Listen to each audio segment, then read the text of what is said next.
بسم اللہ الرحمن الرحیم۔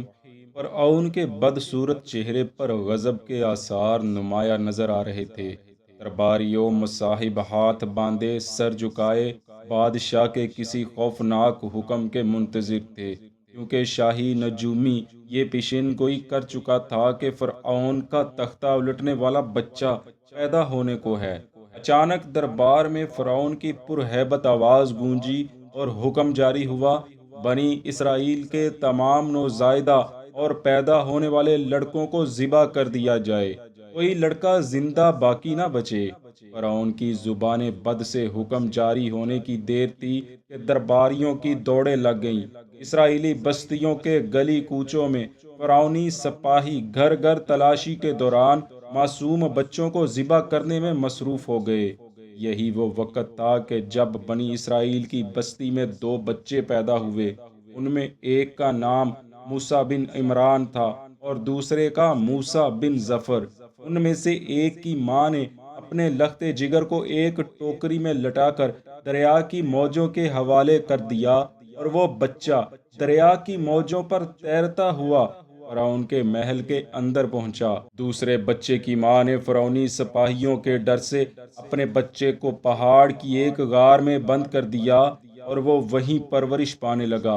فرعون کے محل میں پہنچنے والے بچے کا نام موسیٰ بن عمران یعنی وہ حضرت موسیٰ علیہ السلام تھے، جن کی پرورش کا انتظام اللہ رب العالمین نے فرعون ملعون کے دربار میں فرمایا، اور وہ خدا کی قدرت سے فرعون کے ہاتھوں میں کھیلتے ہوئے پرورش پانے لگے۔ دوسری طرف غار میں پرورش پانے والا بچہ موسیٰ بن ظفر تھا، جس کی پرورش کے لیے اللہ پاک نے حضرت جبرائیل علیہ السلام کو مقرر فرمایا، اور وہ بند غار میں امام الملائکہ حضرت جبرائیل علیہ السلام کی کفالت میں پرورش پانے لگا۔ دوستو، ذرا خدا کی قدرت ملاحظہ کریں کہ دشمن خدا یعنی فرعون کے محل میں پرورش پانے والا بچہ نبوت کے عظیم منصب پر فائز ہوا، جبکہ دوسری طرف روح الامین حضرت جبرائیل کے ہاتھوں پرورش پانے والا یہ بچہ بدی کی علامت بنا اور تاریخ میں برے الفاظ سے یاد کیا جانے لگا۔ علامہ ابن جریر نے حضرت ابن عباس رضی اللہ عنہما سے روایت کیا ہے کہ یہ موسیٰ بن ظفر سامری تھا، جسے سامری جادوگر کے نام سے یاد کیا جاتا ہے۔ جب فرعون کی طرف سے تمام اسرائیلی لڑکوں کے قتل کا حکم جاری ہوا تو اس کی والدہ نے اپنے بچے کو فرعونی سپاہیوں سے بچانے کے لیے اسے جنگل کی ایک غار میں رکھ کر اوپر سے غار کا منہ بند کر دیا۔ وہ سامری کو غار میں چھوڑ کر آئی تو اللہ تعالیٰ نے حضرت جبرائیل علیہ السلام کو اس کی حفاظت اور غذا دینے پر مامور کر دیا۔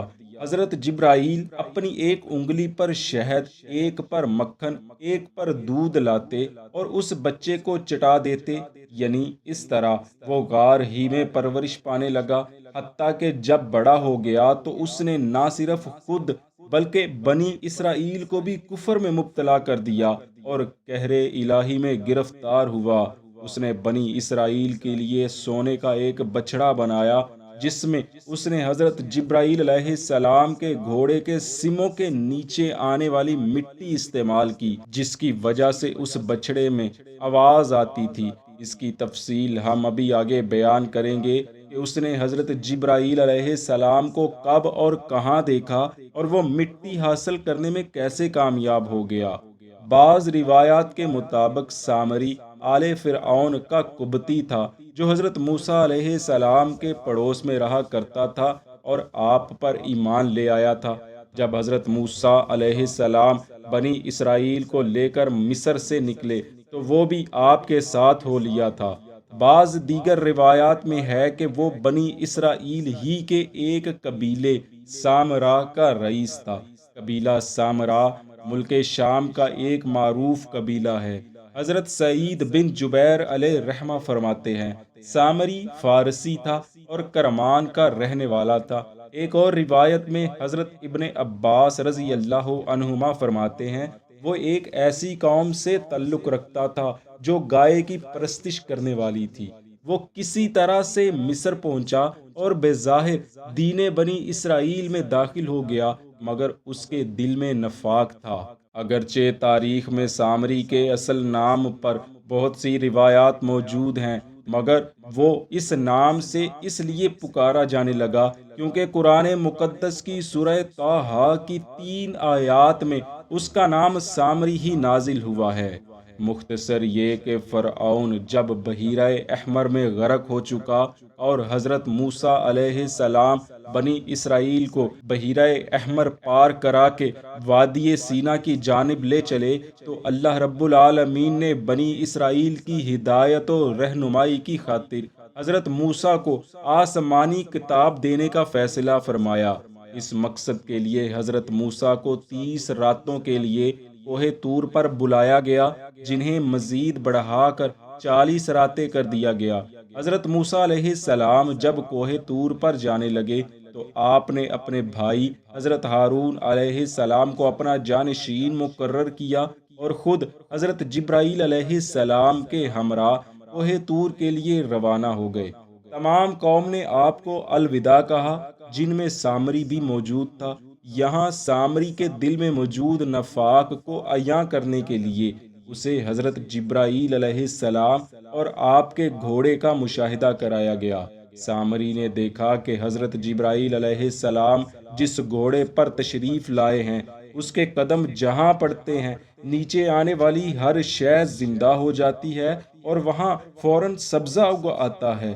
یہ کرشمہ دیکھتے ہی وہ حیرت میں ڈوب گیا اور سوچنے لگا، ہو نہ ہو اس مٹی میں ضرور کچھ ہے۔ چنانچہ جب سب لوگ جا چکے تو اس نے گھوڑے کے نقش قدم سے ایک مٹھی مٹی لی۔ منقول ہے کہ ایک دن حضرت ہارون علیہ السلام نے اپنی قوم سے فرمایا، اے بنی اسرائیل، تم لوگ جب مصر سے نکلے تھے تو تمہارے پاس فرعونی قوم کا بہت سا زیور امانت اور عاریت کے طور پر محفوظ تھا، جبکہ تمہارے پاس بہت سا اپنا زیور بھی موجود ہے۔ قبطیوں کا سونا چاندی تم لوگوں پر حلال نہیں اور نہ ہی اسے واپس کیا جا سکتا ہے، چنانچہ اس حرام کے مال سے ہم سب کو جان چھڑانی چاہیے۔ بس یہ فیصلہ کیا گیا کہ وہ تمام سونا اکٹھا کر کے ایک جگہ گہرا گڑھا کھود کر اس میں ڈال دیا جائے۔ سامری یہ منظر دیکھ رہا تھا۔ جیسے ہی لوگوں نے گڑھا کھود کر اس میں سونا پھینکا اور اسے دفن کر کے چلے گئے، تو رات کے پچھلے پہر سامری نے اس جگہ کو کھودا اور اس میں سے تمام زیور اکٹھا کر کے اپنے ساتھ لے گیا۔ اس نے وہ تمام زیور آگ کی بھٹی میں ڈالا اور اسے پگھلانا شروع کر دیا۔ کچھ دیر بعد جب تمام سونا پگھل گیا تو اس نے ایک بچھڑے کی سی شکل اختیار کر لی۔ اس نے وہ بچڑا دوبارہ بھٹی میں ڈالا اور ساتھ ہی حضرت جبرائیل علیہ السلام کے گھوڑے کے نقش قدم سے لی گئی مٹی بھی ڈال دی۔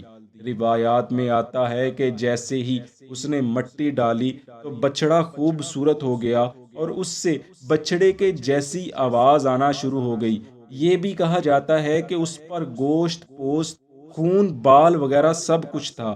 حافظ ابن کثیر علیہ رحمہ نقل کرتے ہیں، ایک قول یہ بھی ہے کہ اس بچڑے کی ساخت اس قسم کی تھی کہ جب ہوا اس کے جسم میں دبر سے داخل ہو کر منہ سے نکلتی تو گائے کے بولنے کی طرح آواز پیدا ہو جاتی تھی۔